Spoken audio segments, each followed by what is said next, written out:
but let's get to this next section really quick, fam, because let me tell you something. When it comes to the censorship, the censorship kings, I said, visited the Senate the other day. I saw this article in Zero Hedge, and it pretty much just said Dorsey, Zuckerberg defend their Section 230 freedoms in a prepared testimony ahead of the hearings. We've been talking about this section of the, I believe it's the Communications Decency Act or Freedom Act. Section 230 says that you have to make a distinguish between being a platform or a publisher. So if you're a platform, you can't be held liable to be sued if you're just a platform, if you offer fair discourse across the board.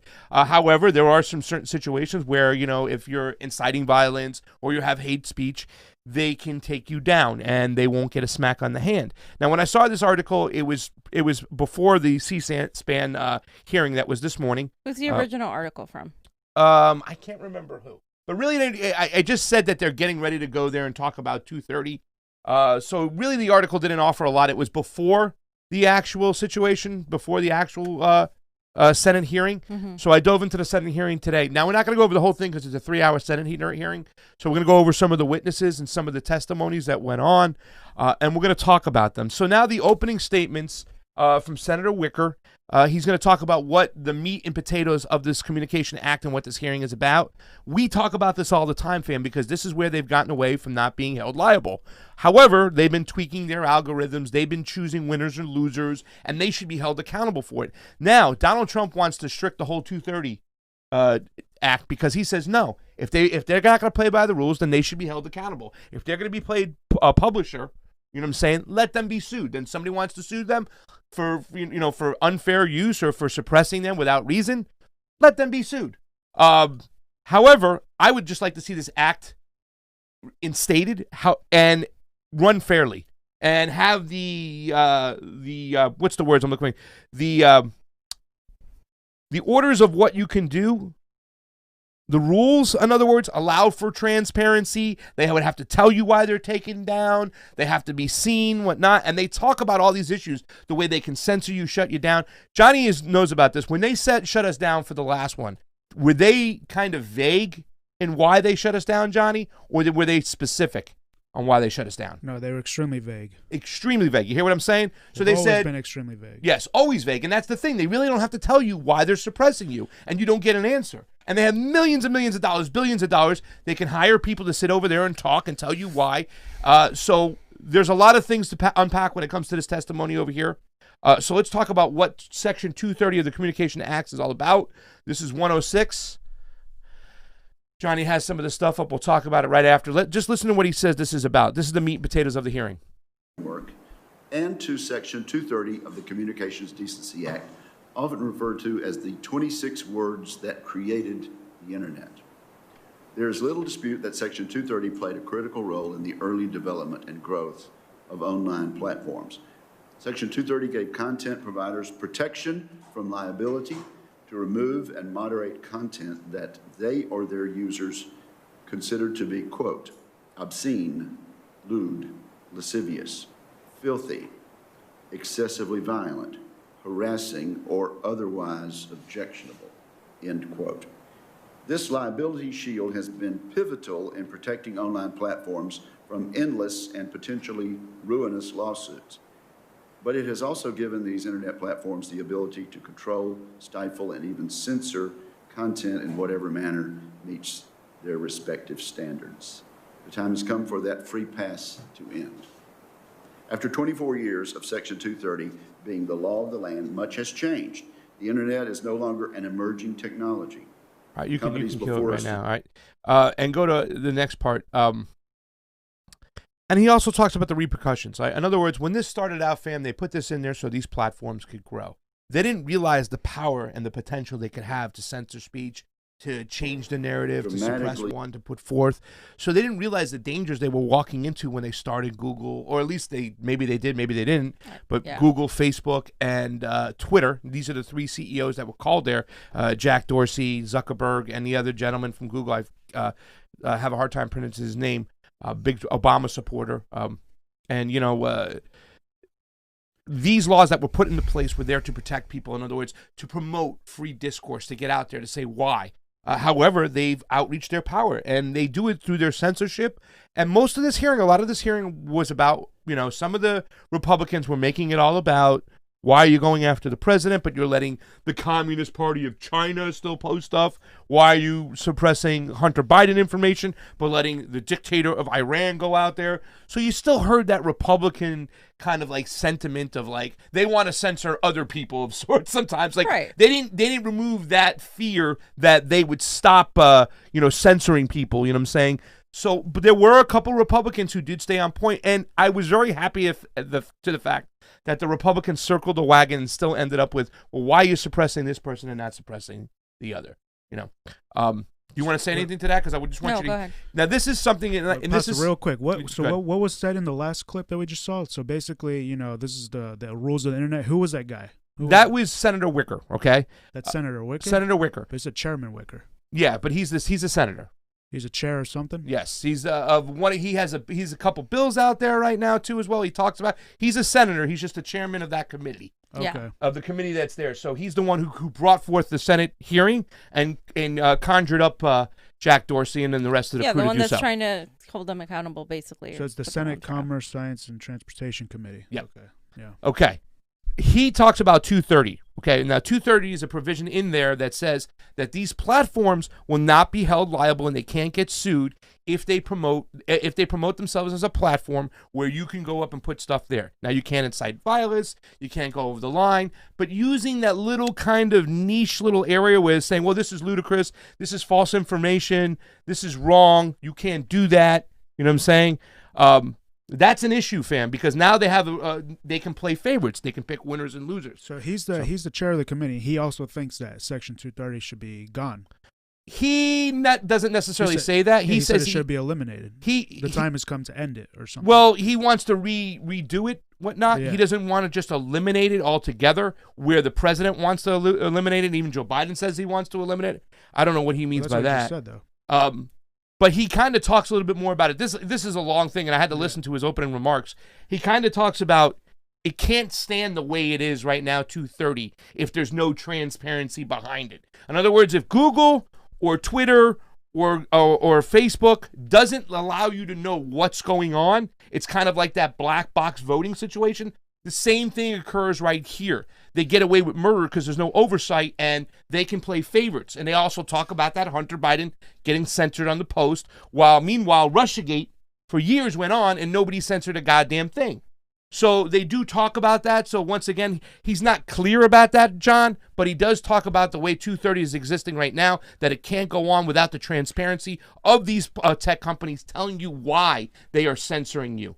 Gotcha. So therefore, you can have that in the court of law and Which say, I think is, I would go further and say they can't do it, period. Like, we can't, this is not, free speech is free speech. Yeah, well. And the court can decide if that's hate speech, because even that is going to say, well, Alex Jones was threatening so-and-so's family, blah, blah, blah. So Anna Kasparian wants to censor Alex Jones. See, even in that way, you still go down that slippery slope. I'm very much like in free of entirely free speech, and if you don't like it and if you think it's threatening somebody, then it goes to like a court of the people, and that's how you decide. But no government nor these big tech giants should be deciding what is truth and what isn't truth, and what should be free and what isn't free. because you know why, fam? It's a death sentence. And here Wicker says it right here. When they're able to do this to companies like ours or other companies, it's a death sentence. Not just the fact that they're not putting our information out, they're also demonetizing us, taking money out of our pockets, so therefore we can't succeed. And that's what they do. So he just mentions that right here, fam. Amplifies the power wielded by Facebook and Twitter. Google recently generated its own controversy when it was revealed that the company threatened to cut off several conservative websites, including The Federalist, from their ad platform.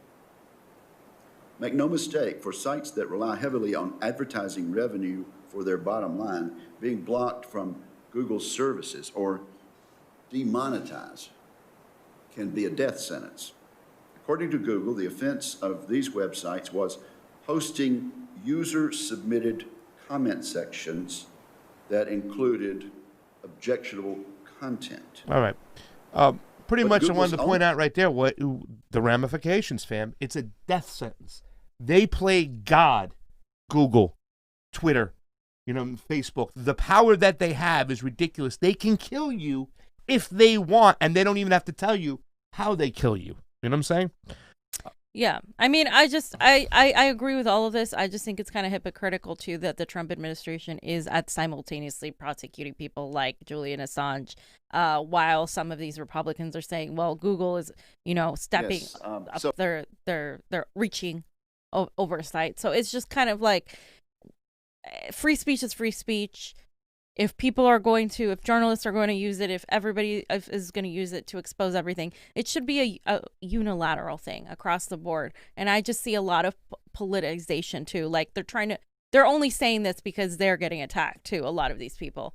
I think it's important to note that some as well. are, and then some aren't. Some of the First Amendment abolitionists, absolutist, First Amendment absolutists came in and said, like, nope.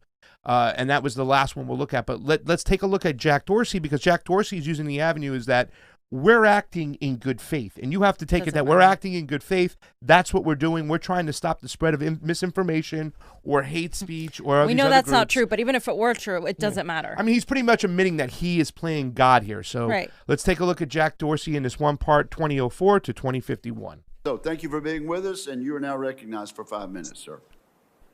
Okay. Well, thank you, members of the Commerce Committee, for the opportunity to speak with the American people about Twitter and Section 230.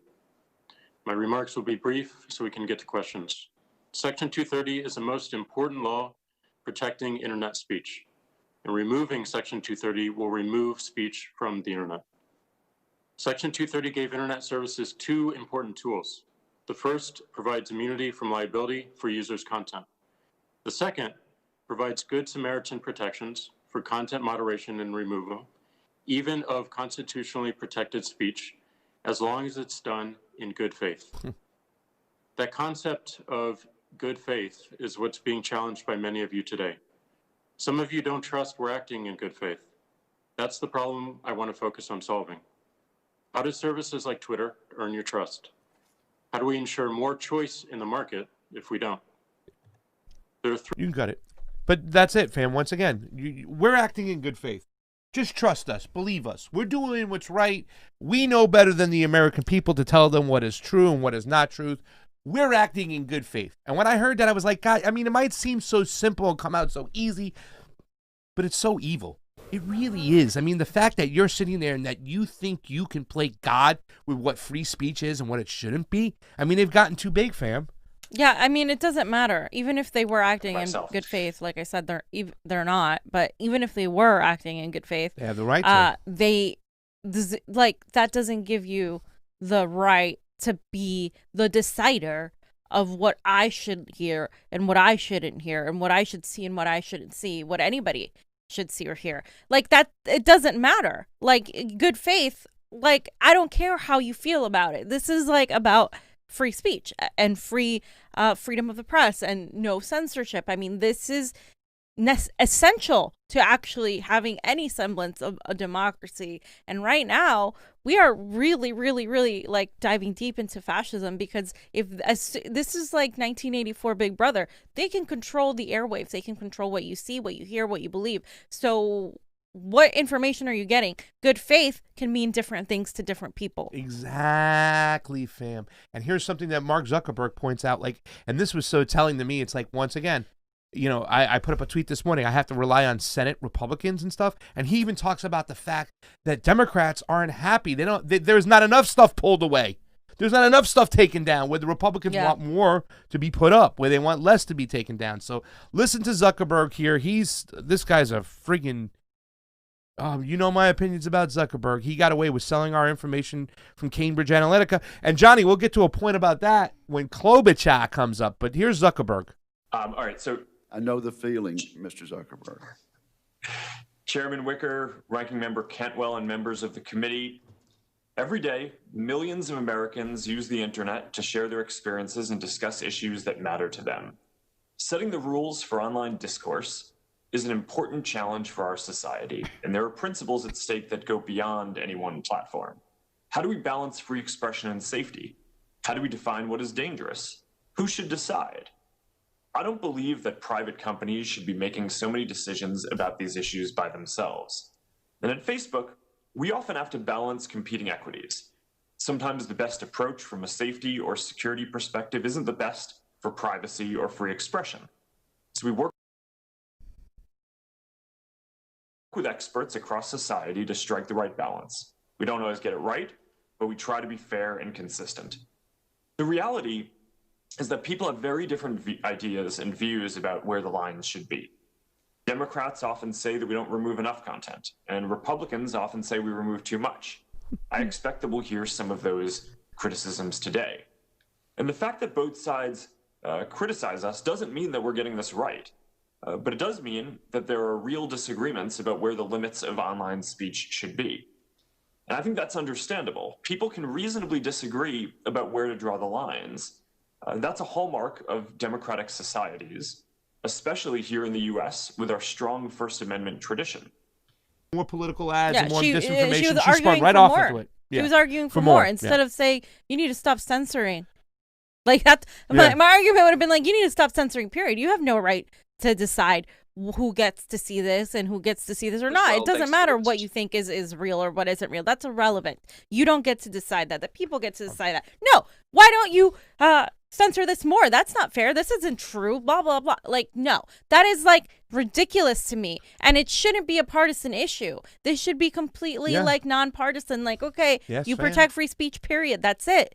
End of story. Yeah. No, now we got to make it like, oh, like, why are you agreeing with Republicans? You guys sound like Republicans. You want Trump there? You want Trump? Like, no, you morons. Like, we don't want 1984. We don't want fascism. This is a form of fascism. And if you're supporting censorship, you are a fascist. You are on your way to being a fascist, whether you like it or not. Yeah. You are. So all these Democrats that people love are spewing fascist talking points.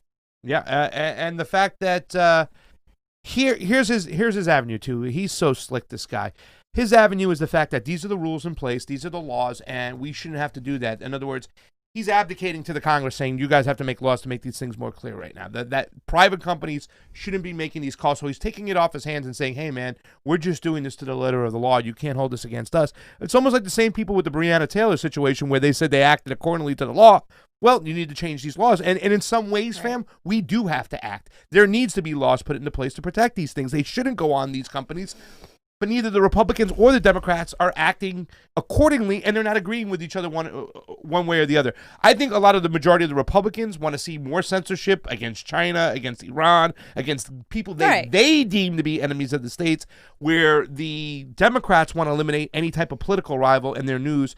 Going after Donald Trump, we saw this from Kamala Harris when we asked her, hey, you still want to remove him from Twitter? She was all for it. They don't care about it. They want censorship. It's something that's disgusting. And Zuckerberg took that position of like, hey, man, how can you put this on us? You guys make laws. It's almost like the ACB stuff we'll talk about later on, Amy Coney Barrett, when she says, these are the laws you made. You want to change them. You make them. I'll interpret them the way they were written. That's it. We'll talk more about that after. But he is taking that approach of like, these are the laws that are in play. You guys need to act. You can't put this on us. Sorry. Amy Klobuchar, she's for censorship. Here she goes. Thank you, Senator Gardner. The ranking member has now deferred to Senator Klobuchar, so Senator, you are now recognized. Thank you, Chairman.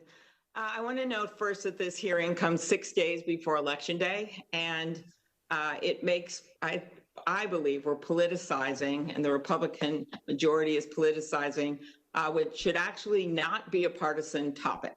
And I do want to thank the witnesses here for appearing, but also for the work that they're doing to try to encourage voting and to put out the correct information when the president and others are undermining vote by mail, something we're doing in every state in the country right now. All right, so she says it right there. Once again, the political slip. Why aren't you censoring? She thinks that we should be censoring anybody who talks against the mail-in stuff right now. She's like, go ahead and censor more, what not? You know what I'm saying? And they always use this time over here, rather than get to the crux of the situation, and rather than get to the meat and potatoes, they use most of their time to take jabs at the other side. That's all they're doing. It is political theater, fam. So yeah. Also, Studies have shown. she has that Trump moment. You know when you say Trump sometimes gets in trouble when he says something he's not supposed to say? She does talk about that algorithm. Johnny, remember when we watched the Cambridge Analytica movie, and it talks about how it takes a digital kind of print of what you like, what not, and it acts as a boomerang to get inside to you. In other words, you have a digital footprint it's paying attention to. And I always think about this too, fam. Like when I'm into my work, I'm writing stuff down, I got the folder going, I'm stepping up because I'm all hyped and whatnot, and I sit back down, and there's a picture of some huskies or some otters, and then I'll get lost for like an hour looking at huskies or otters Like or 3 gorillas hours, or whatever, 4 hours, whatever the you case guys. may be, but it understands, it knows what you like.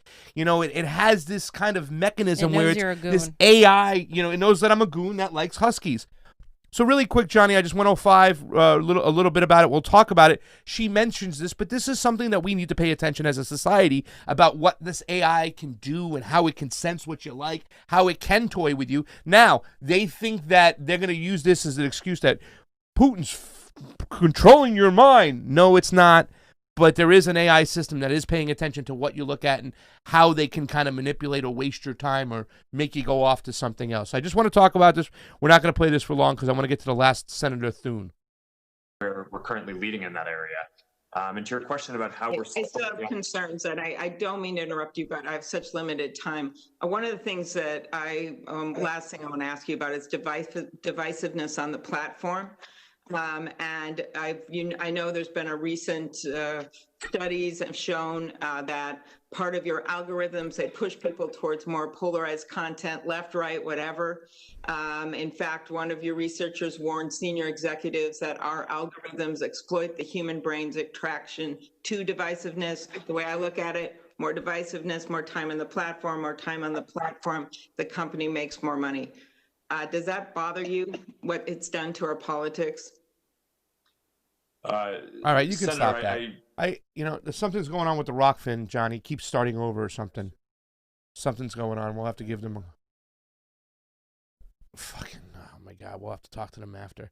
Thank you for the super chats from everyone. We'll get to them in a second. But Thank you, I just want to talk about this, fam, right now. As far as like what goes on, it is a tactic. It knows what you like. Spend more time on the platform, make more money. It's all about the dollars and cents.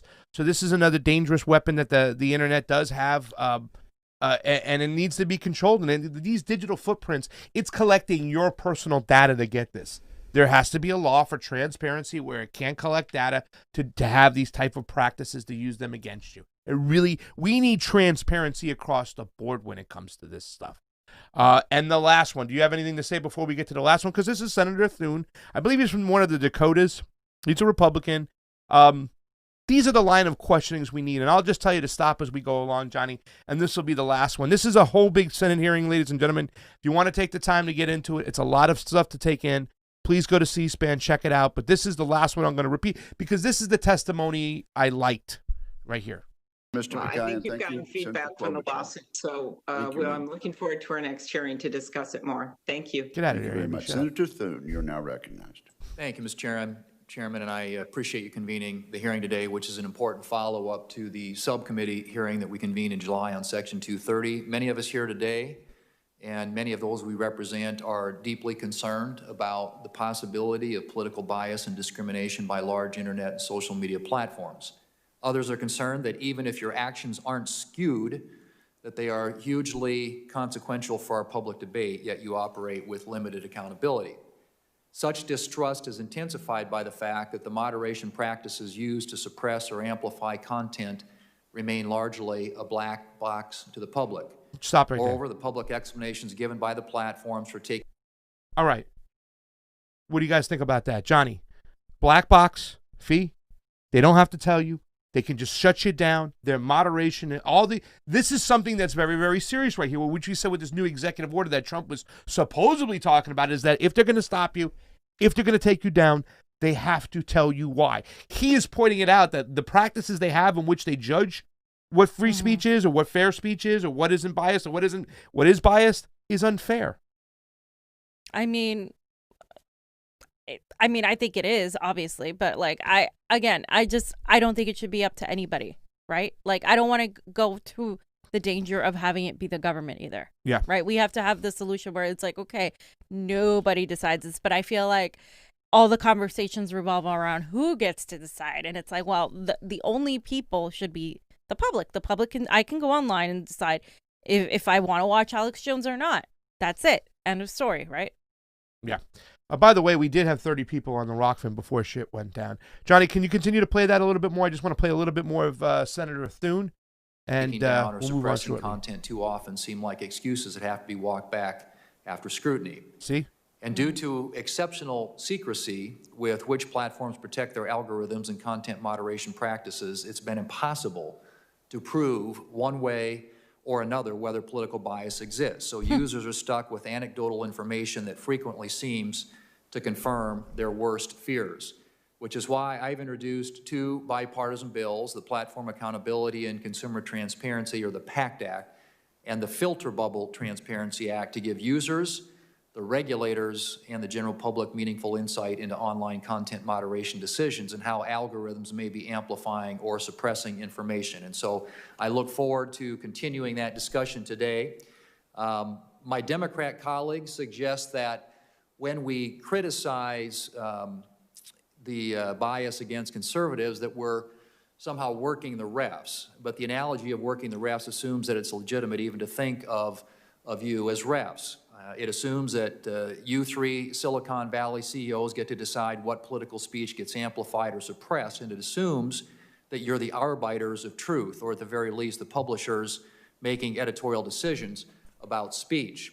So yes or no, I would ask this of each of the 3 of you, are the Democrats correct that you all are the legitimate referees over our political speech? Mr. Zuckerberg, are you the ref? Senator, I certainly think not, and I do not want us to have that role. Mr. Dorsey, are you the ref?